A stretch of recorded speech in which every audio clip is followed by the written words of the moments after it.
La revolución lo aterraba y le repugnaba. Fue siempre un pesimista. Con todos sus súbditos se sintieron felices con la proclama de su advenimiento al trono y gustosos de estar a las órdenes de un emperador tan simpático. Los aristócratas austríacos ya no eran los únicos en aborrecer la revolución, pues los burgueses empezaban a considerar poco segura su cabeza. Por supuesto se temía a la clase obrera, aunque sin darle importancia política, lo que fue un error. Contraofensiva en Prusia. Por su parte, Federico Guillermo IV de Prusia se dedicó a liquidar de una vez y para siempre la Revolución de Marzo. Depuesto el ministro Camphausen, en junio de 1848 el rey inició en otoño sin rebozo la ofensiva, envalentonado por el buen éxito de los reaccionarios vieneses. Nombró al general Wrangel comandante en jefe de las fuerzas acantonadas en Brandenburgo, medida que significaba una verdadera declaración de guerra a los radicales. En noviembre de 1848 se formó un gobierno ultraconservador con el conde de Brandenburgo como primer ministro y Otón de Manteuffel en el Ministerio de Asuntos Exteriores. En las filas reaccionarias todos afirmaban que Prusia se había encontrado a sí misma. Wrangel entró en Berlín ocupando los últimos focos de resistencia de los radicales, un tanto languidecientes desde mayo. El 5 de diciembre el rey decretó la disolución de la Asamblea Nacional y otorgó una constitución. Como su política no resultara todo lo conservadora que hubieran deseado sus partidarios, en 1850 se reformó dicha constitución. En teoría, el gobierno de Prusia era constitucional, pero en la práctica el rey era omnipotente. Entre otras cosas, los ministros no eran responsables ante ambas cámaras de la Dieta, la de diputados y de los grandes señores, sino únicamente ante el monarca. Esta constitución seguiría vigente en Prusia hasta 1918. El último acto del drama nacionalista alemán se representó en noviembre de 1850. De Manteuffel, de hecho, primer ministro al morir Brandenburgo, y el austríaco Schwarzenberg se reunieron en Olmütz para discutir las relaciones siempre tensas entre Prusia y Austria. Ambos llegaron a un acuerdo. Prusia renunciaría a toda tentativa de hegemonía en Alemania y resurgiría la antigua Confederación de 1815. Los puntos de Olmütz significaban el fin del movimiento en pro de la unidad alemana. Todo quedaba como antes y la reacción volvía a tomar las riendas del poder. La reacción triunfa en Italia. Los acontecimientos siguieron parecido curso en Italia. Las corrientes radicales y nacionalistas habían ganado terreno luego de la derrota de Carlos Alberto en el verano de 1848. En Roma la situación se hizo tan amenazadora que el Papa juzgó oportuno abandonar la ciudad y refugiarse en la ciudadela de Gaeta, en territorio napolitano, como huésped de Fernando II, el más fanático reaccionario de todos los monarcas de su época. Mazzini y Garibaldi aparecieron en Roma. En su refugio el Papa se enteró de que lo habían despojado de su soberanía temporal para proclamar la República Romana. Más tarde Mazzini escribió: Entré en Roma con un sentimiento de profundo respeto, casi de veneración. Roma era para mí el santuario de la humanidad. En marzo de 1849, Carlos Alberto de Cerdeña-Piamonte sufrió una derrota fatal para su carrera, hasta entonces ascendente. Después de romper el armisticio con Austria, el monarca piamontés fue derrotado por Radetzky en Novara. Para que su país pudiera obtener una paz más o menos honrosa, abdicó en favor de su hijo Víctor Manuel. La paz se firmó en agosto. El reino de Piamonte y Cerdeña conservaría su constitución liberal, aunque Radetzky al principio exigiera lo contrario. Ello debía alcanzar enorme importancia para el futuro político de Italia. Roma hubo de abandonar sus instituciones republicanas. Las tropas austríacas acudieron del norte en socorro del Papa y procedentes del sur las napolitanas. Una expedición que mandó a Roma el nuevo presidente francés Luis Napoleón fue decisiva. Luis Napoleón se había proclamado siempre partidario de la libertad italiana, pero lo que anhelaba ante todo era el poder, y para sostenerse en Francia necesitaba el apoyo de los clericales franceses. De ahí su decisión de ayudar al Papa y expulsar de Roma a los radicales, decisión que lamentó más tarde. En junio, las tropas francesas pusieron sitio a Roma, cuya defensa se hallaba en manos de Garibaldi, concentrando de este modo la atención del mundo y convirtiéndose en figura de actualidad. La artillería francesa alcanzó la victoria obligando a los republicanos a capitular. Mazzini marchó a Inglaterra. Garibaldi logró reunir un grupo de fieles dispuesto a continuar la lucha en el campo, pero su esposa sucumbió a las fatigas de la retirada. Él mismo logró franquear a duras penas las líneas austríacas y llegar a Niza por mar. La lucha por la unidad y liberación de Italia terminaba con signo negativo, aunque solo por el momento. Francia vota por Luis Napoleón, el hijo de la reina Hortensia. En julio de 1814 las autoridades aliadas comunicaron a Hortensia de Beauharnais, ex reina de Holanda, que debía abandonar el territorio francés junto con sus hijos. Hortensia era hija de la emperatriz Josefina, hijastra de Napoleón I y esposa del hermano de este, el rey Luis de Holanda. Era casi tan hermosa como su madre, alegre, espontánea y muy femenina. Había sido la preferida del emperador. Ella le correspondía por su parte, ya que Luis, su marido, era de carácter duro, celoso y de mal humor, si bien sus celos parecían justificados. Cuando la reina Hortensia salió de Francia en verano de 1815, se llevaba consigo el nostálgico recuerdo de los días idílicos de la Malmaison y de las glorias imperiales. Cuando la carroza escoltada por un destacamento austríaco pasó la frontera francesa, comenzaría una larga peregrinación para su hijo, el príncipe Luis Napoleón, que contaba entonces 7 años de edad. Hortensia adoraba a aquel niño, que las hablillas aseguraban que no era el hijo de Luis, sino del almirante holandés Berulle.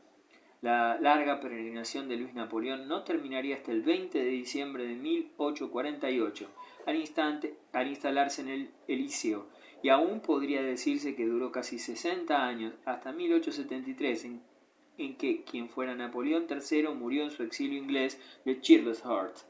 El príncipe Luis Napoleón, futuro Napoleón III y segundo emperador de los franceses, representa para la posteridad el hombre de mayor fracaso político del siglo XIX. Sin embargo, no pueden ponerse en duda su valor personal ni su perfecto dominio de sí mismo, pero sus contemporáneos, lo propio que la posteridad en general, han considerado su audacia y sangre fría como cualidades negativas y fatales para Francia. El historiador Guizot no oculta su rencor, calificándolo de maestro de charlatanería, capaz de entusiasmar al pueblo francés a pesar de su espíritu estéril, inclinado a la imitación e incapaz de originalidad. Uno de sus propios generales llamaba a Luis Napoleón el loro melancólico, superando en malicia a de Lamartine, quien se limitaba a llamarlo el Don Quijote francés del siglo XIX. El príncipe Luis Napoleón no se interesó jamás por la literatura. En cambio, en una época en que la literatura francesa vivía una edad dorada, simboliza el héroe más popular de la producción literaria. Alejandro Dumas publicaba antes de mediar el siglo algunas de sus más famosas novelas, entre ellas El Conde de Montecristo y Los Tres Mosqueteros.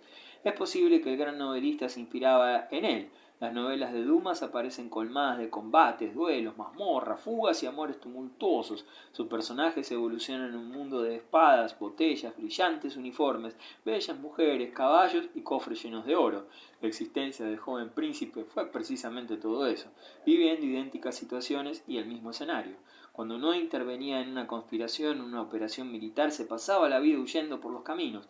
Un solo recuerdo perdurable ha quedado de él: la urbanización de París. Lo demás se desvaneció como el humo.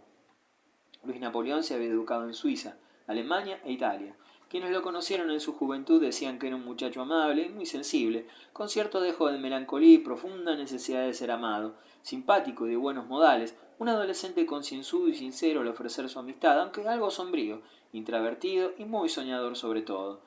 Un inglés que lo conociera en su época juvenil observa que le gustaba cabalgar al galope, tendido por las calles de Roma, sembrando el terror en viandantes y cocheros. Era además tirador de primera excelente, espadachín y hábil en casi todos los deportes. A la sazón no bullía en su cerebro ningún pensamiento grave, aunque se considerase heredero de los destinos políticos de Francia, ilusión y esperanza de la que partía gustoso con todo el mundo. Luis Napoleón adoraba a su madre, a la que se parecían muchísimo en algunos rasgos de carácter. Hortensia le había descrito su juventud, le había hablado de Josefina, del emperador, de modo que ya en su infancia Luis Napoleón estaba embebido en los fastos de la epopeya imperial. Era natural que, como heredero de aquellas grandezas, se considerase destinado a completar la grandiosa tarea inspirada por Napoleón el Grande. Por lo demás, todos aquellos sueños parecían difíciles de realizar. Después del Congreso de Viena, el Imperio francés había desaparecido y la Santa Alianza imperaba de modo absoluto en el continente europeo. Al estallar la Revolución de 1830, los franceses no habían entronizado a Bonaparte, sino a Luis Felipe, representante de Orleans, rama segunda de la Casa de Borbón, y aún en la eventualidad poco probable de una restauración bonapartista, Luis Napoleón quedaba en tercer lugar. El rey de Roma, hijo de Napoleón, y su propio hermano mayor eran sucesores antes que él. Después de la Revolución de julio de 1830 había ingresado junto con su hermano en el movimiento insurreccional de los Carbonarios, en Italia. Ambos jóvenes daban así libre curso a su afición por las aventuras y su precoz tendencia a participar en conspiraciones, creyendo de este modo seguir la tradición revolucionaria de los Bonaparte. Luis Napoleón recibió su bautismo de fuego en Italia, pero ello jamás olvidaría la causa de la libertad italiana. Fue igualmente en Italia donde murió su hermano mayor en el campo de batalla tras el fracaso de un golpe de estado contra el régimen pontificio. En cuanto al rey de Roma, el llamado Napoleón II, el aguilucho, hijo del emperador, murió en 1832 en Viena. Desde entonces Luis Napoleón fue el único pretendiente de los bonapartistas. Al príncipe le parecieron una señal del destino los fallecimientos ocurridos en su familia en pocos años. Dos intentonas frustradas.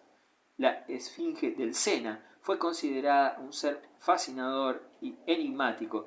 Era en realidad un individuo taciturno, misterioso y reservado, aunque en más de un aspecto claro y preciso.